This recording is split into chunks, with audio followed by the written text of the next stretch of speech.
हम सब अपने जीवन में एक उद्देश्य, एक एम, एक टारगेट लेके चलते हैं जो भी हमने जीवन में पाना होता है। उस डेस्टिनेशन तक पहुंचने के लिए हम मेहनत भी करते हैं, उस सफ़र पे चलते भी हैं, लेकिन नज़र हमारी डेस्टिनेशन पे होती है और रास्ते में हम अगर कुछ गलतियां कर लेते हैं तो फिर अपने डेस्टिनेशन तक हम पहुंच नहीं पाते हैं। इसीलिए सबसे ज़रूरी ये है कि उस डेस्टिनेशन के बीच में जो हमारी यात्रा होती है, जो हमारा मार्ग होता है, उसमें हमें बहुत वाइजली, बहुत अवेयरनेस के साथ चलना होता है, नहीं तो फिर हमारा लक भी हमारा वहाँ साथ नहीं देता। तो आज की कहानी इसी पे आधारित है। कहानी एक लड़के की जिसके फादर अपनी मृत्यु से पहले उसे सारी अपनी संपत्ति दे जाते हैं, लेकिन वो अपनी नासमझी से, अपनी बेवकूफ़ी से उस सारी संपत्ति को खर्च कर बैठता है और अंत में उसके पास कुछ नहीं बचता। तो उसके फादर के दोस्त उसके पास आते हैं और उसको समझाते हैं कि वो जीवन को कैसे जिए, लेकिन वो बताते हैं कि जैसे भी तुमने जीवन को जिया है, तुम्हारी किस्मत तुमसे रूठ गई है, अब तुम्हें अपनी किस्मत को खोज कर उसे मनाना पड़ेगा, तभी वो तुम अच्छा जीवन आगे जी पाओगे।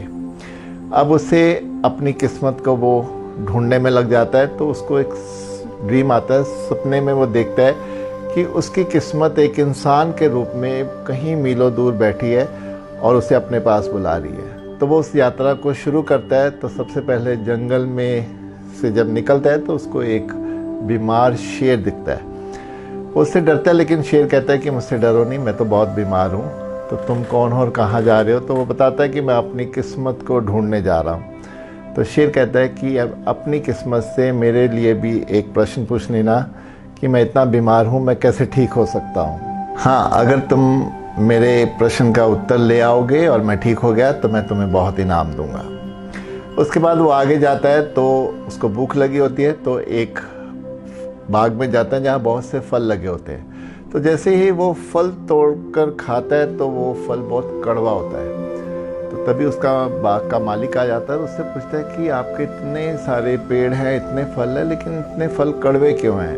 तो वो कहता है कि ये मुझे भी नहीं मालूम, मैं तो हर साल मेहनत से अपनी खेती करता हूँ, लेकिन फल कड़वे होते हैं तो मुझे इनको फेंकना पड़ता है, तो मुझे भी समझ में नहीं है। तो वो उससे पूछता है तुम कहाँ जा रहे हो? तो वो बताता है मैं ऐसे अपनी किस्मत से मिलने जा रहा हूँ। तो वो कहता है मेरे लिए भी फिर एक प्रश्न पूछना कि मेरे बाग के फल कड़वे क्यों हैं? अगर मुझे इसका सही हल निकल जाता है तो मैं भी तुम्हें बहुत इनाम दूंगा। उसके बाद वो आगे जाता है तो एक बहुत बड़ा महल आता है जहाँ पे एक बहुत उदास सी लड़की बैठी होती है।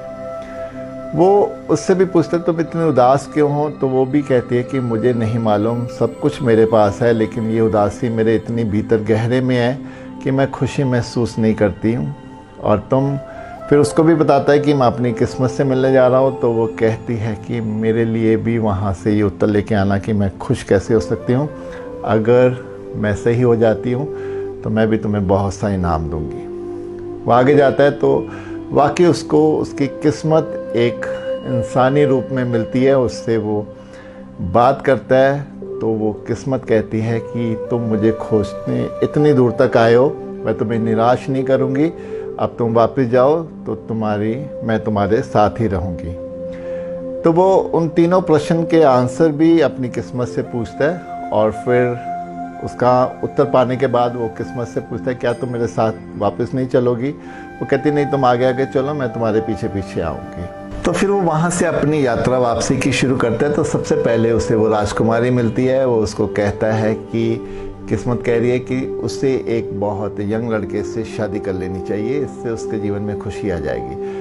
तो वो लड़की उसी को ऑफ़र देती है कि क्या तुम मुझसे शादी करोगे? लेकिन वो कहता है मैं किसी भी रिश्ते के झंझट में नहीं पड़ना चाहता, मैं शादी नहीं कर सकता, और वो वहाँ से निकल जाता है। आगे बाग का मालिक आता है तो उसको कहता है कि जहाँ से भी तुम्हारा पानी आ रहा है वहाँ कोई सोने की खान है, जिसके कारण पानी शुद्ध नहीं रह जाता, मीठा नहीं रह जाता।